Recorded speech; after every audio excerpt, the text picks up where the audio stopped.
Hello there, the name's Level Jr., and this is my CODEKO voice interview. Now, the reason why we did the voice interview instead of doing the typical video interview, for one, there was no green room for this particular show in the AUDIEN Progressive House Never Died show. It was just up in the balcony of, I believe, the Great Hall of the Avant-Garde. So, of course, it was absolutely freaking loud as all heck because Mike Williams was performing right after CODEKO. So what CODEKO suggested, which turned out to be a really great idea, was we have a voice recorder app on my phone, and I just ask him the questions and I move it to his mouth, that type of thing. So that way, you're able to hear his voice and hear his responses so much better, despite the background music, background vocals, all that stuff in the background. You're still able to hear my voice and his voice. First time ever me trying this out, and I don't know why someone like me, when it comes to me interviewing all these artists in very loud backgrounds in certain places, why not thought of this sooner? Maybe I just wasn't really thinking deep about this, but we tried it out. It worked amazing. So without further ado, here is the CODEKO voice interview on the day of AUDIEN Progressive House Never Died. Hello everyone, name is Level Jr. and I am here with CODEKO. I was honored and blessed to hear this guy perform his song Crest. Well, not perform, hear the song Crest when it first came out on Pandora. That was in high school. So yeah, I heard the song in high school. I thought it's such a familiar tune, but then as time went on, I kind of lost it a bit. That wasn't until 2021, I believe, when the song With You and Wooli, Crazy, came out with Casey Cook. And I said to myself, oh my gosh, that name seems familiar. And I look back in the discography, it's like, oh my gosh, it's the same guy who made this song that I listened to all those years ago. So, let me say this right here, right now. Thank you. Thank you so much for being such an integral part of my high school years. So I was really focusing on electronic dance music to really help me out. It was, without that music, I don't know where I would be mentally and or physically. So I thank you so much for just existing and starting your career on NCS. But as time moved on, you just kept on growing and growing and growing. Not only having your song featured on Capitol Records with Austin Mahone, Stay High. Not only is your song one of the Electric Zoo anthems of 2016, and not only that, you've been opening for this incredible artist, AUDIEN, in many of his tours. Even now, Progressive House Never Died in Avant-Garde NYC.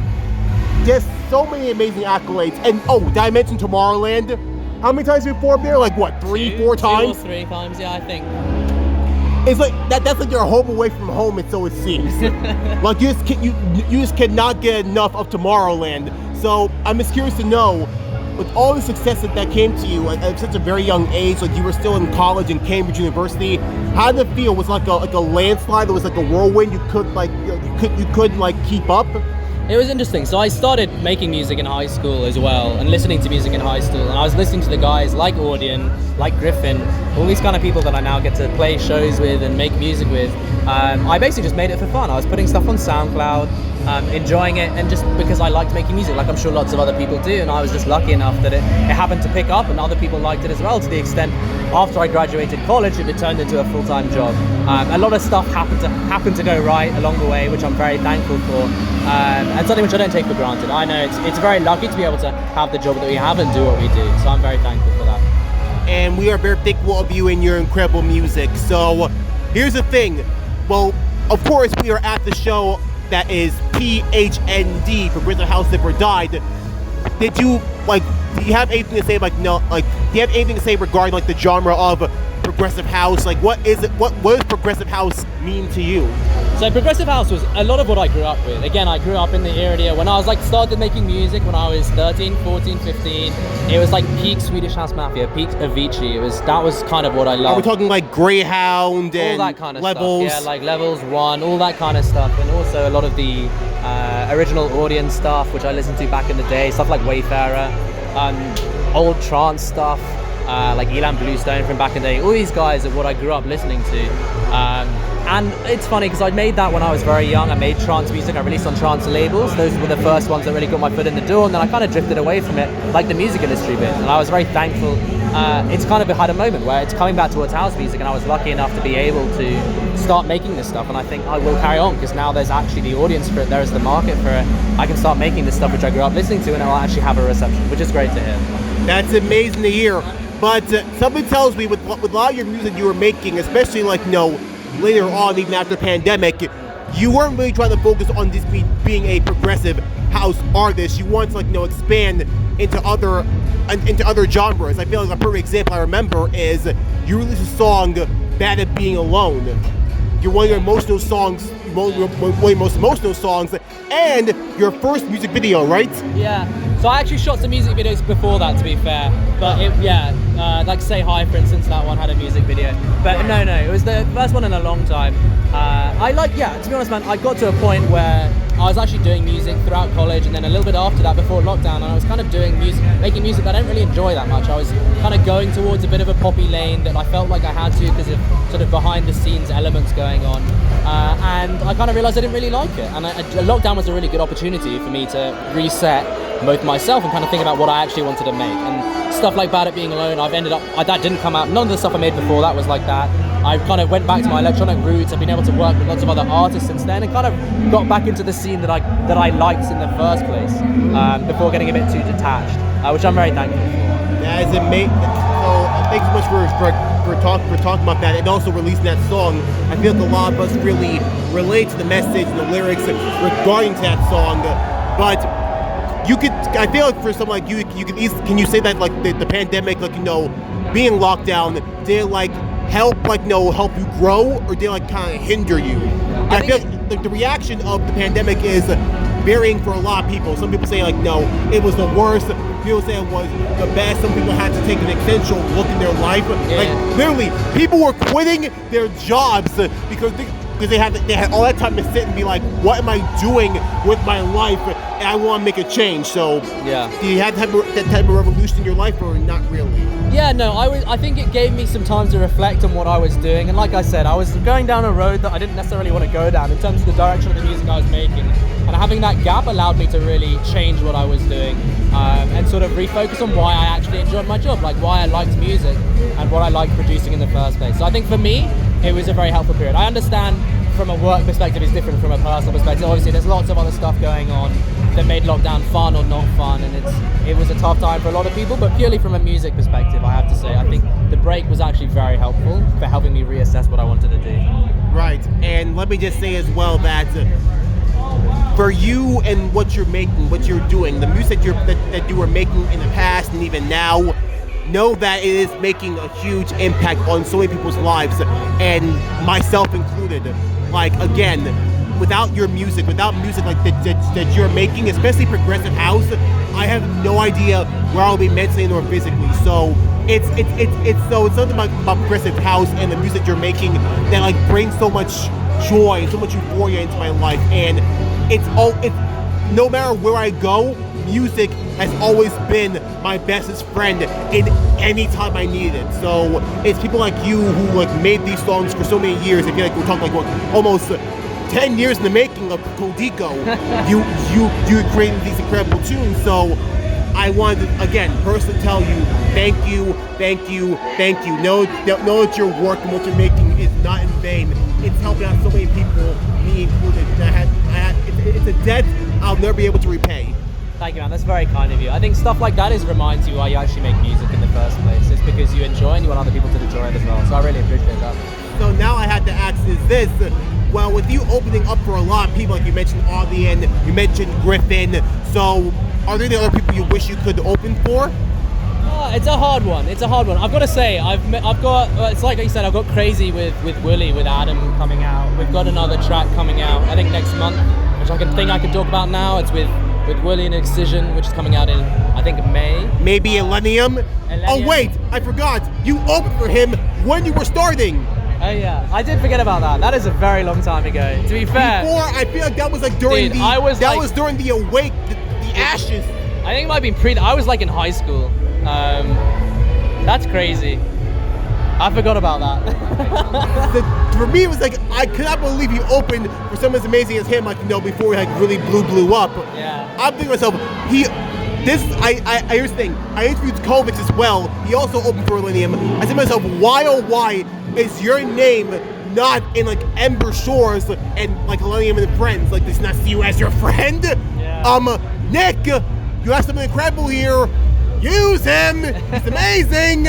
I'm sorry. I get kind of angry at that because like, why? Just tell me why. Yeah. Anyway, so of course you want folks to know Wooli and Excision. That would be absolutely amazing. So you say like maybe your next festival that you may perform is at Base Canyon, Lost Lands? I'm not sure I can. I mean, you can say I'll probably be at some of them. I can't. I don't think the lineup's out. I don't want to get in trouble, but it's fairly likely. I think that you can say that I'll be there.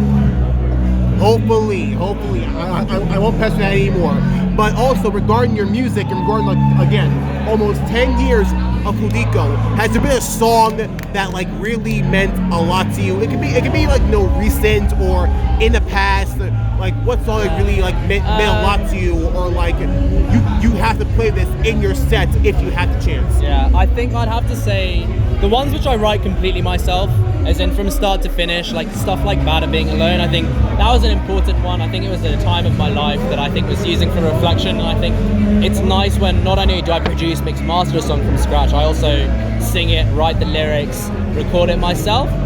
It means like it feels more complete. Like when you write those lyrics yourself, you sing them yourself, it feels like a more personal song. I think those are the ones that mean it more to me, and I think Bad at Being Alone is probably my favourite of that genre. Obviously it's difficult because there's always a trade-off, because some songs work live and they're meant for playing out, some are meant just more for you, right? And I think that was one which does a little bit of both. Understood.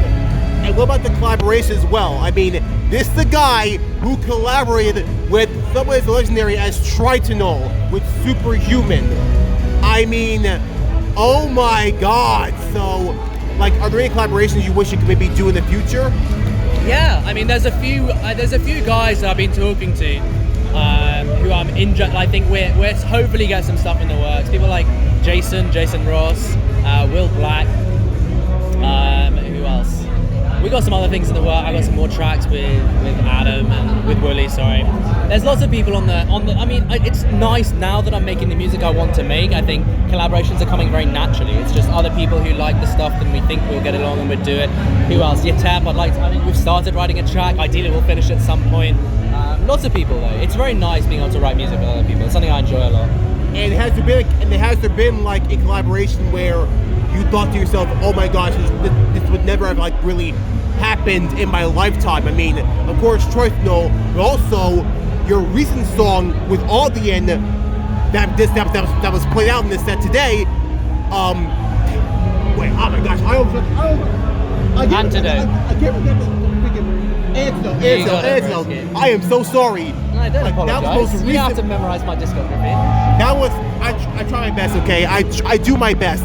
Anyway, that was one of the recent songs that was made, and that was absolutely freaking amazing. I mean, hello, we have JT Roach in that song too, so how did that come to be? So that's an interesting one, because again, like, if I think back to the people who I listened to when I was in high school and started making music, I would say Nate, AUDIEN, was one of those people, and so it feels very interesting to come full circle and start writing music with him, because I think it's fair to say he probably shaped the music that I enjoy, and now we've ended up with very similar music tastes, and so we've ended up writing Antidote together. We've actually got another couple of projects we've been working on together. It's nice, I think, that we can do it, because I think we have very similar music tastes, and he's a really nice guy. Could there possibly be a CODEKO and AUDIEN back to back? Sometimes we spin a few tracks together. At a show of this size, I would be very surprised. I'm very Hey, surprised. never say never. It could happen. I'm waiting. Okay, when 1:15 a.m. strikes, if I don't see him bring up you, I'm gonna be mad. I'm gonna be mad. I'm sorry, because I feel like that would be so incredible to see. I mean, some incredible as Audien, like, he did have his escapism remixes. Where he brought in some small artists as well. So I feel like just like him and similar to Gryffin, they have the ability to really bring the little people to have a chance in the spotlight. I mean, for example, Adventure Club and you dance on together. That was kind of insane. Yeah, that was an interesting one. That one kind of came out a little bit out of nowhere, I've got to say.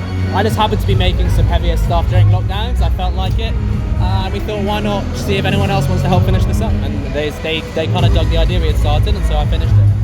That is amazing. And again, I'm gonna hold Audien back to back. That has to happen in the future. Hopefully tonight, if possible. But in the meantime, I have to ask. We talked a little bit about this already. So, what could possibly be next for CODEKO? Yeah, so I've got a bunch more collaborations coming out over the course of this year, which I can't necessarily talk about, but I think they should be fun. Very much looking forward to those. And I also I enjoy making whatever I feel like, and there's a mix of progressive house and all that kind of stuff in there. There's also some more of the melodic dubstep, other stuff as well. There's some 100 BPM stuff in there. It's a real mix. It's kind of whatever I feel like, and I'm very excited. I feel very glad that I get to make whatever I feel like, and I hope you guys enjoy it. So here's the thing I have to ask. Is there anything special? Is there anything that's going to be very special made or something that's going to be done for your 10-year anniversary? Is it my 10-year anniversary? Not yet. Again, we're in 2023, but Crest came out in 2014, so... Yeah, fair. I completely forgot that happened, to be fair. So yeah, no, there's nothing special planned because I didn't know it was happening. That's crazy, it's been 10 years. Cool. I guess it was in high school, so that doesn't make sense, but yeah. I'm sorry, I meant that because again, 10 years of making music, it's kind of it's nothing to sneeze at or nothing to be mad about. It's something to be proud of. So usually I would think to myself would it be a huge celebration? If not, then okay, fine. But again, think about it, 10 years, man. Yeah, that's crazy. That's a long time. I had no idea I'd been doing it that long. I guess time flies, huh? It really does, and again, 10 years of CODEKO and so many amazing works to be made. Just thank you so much for everything, and I'll be counting the day. I'll happily be in the DMs letting you know. Guess what? It's the day when Crest came out on NCS, and I'll be no, I'll throw a party of my own just for you. That's very kind of you. Thanks, man. I appreciate it. But no, we appreciate you so much because again, it's something that's absolutely incredible, something that's absolutely amazing to see and to hear the progression from 2014 to now. I'm just so freaking proud of you. We're all freaking proud of you, and I can hardly wait to see what's going to be coming up next for CODEKO, especially for 10 years, maybe who knows, 20 years, 30 years, if you'll be making music for that long. But again, CODEKO, and I appreciate you so freaking much. Thank you all so much for watching or listening, because we have to improvise here. Again, CODEKO is a name you gotta remember. Mark your calendar dates when 2024 comes around. Just remember the name CODEKO. This is Level Jr. signing out. I love you all so much. Peace.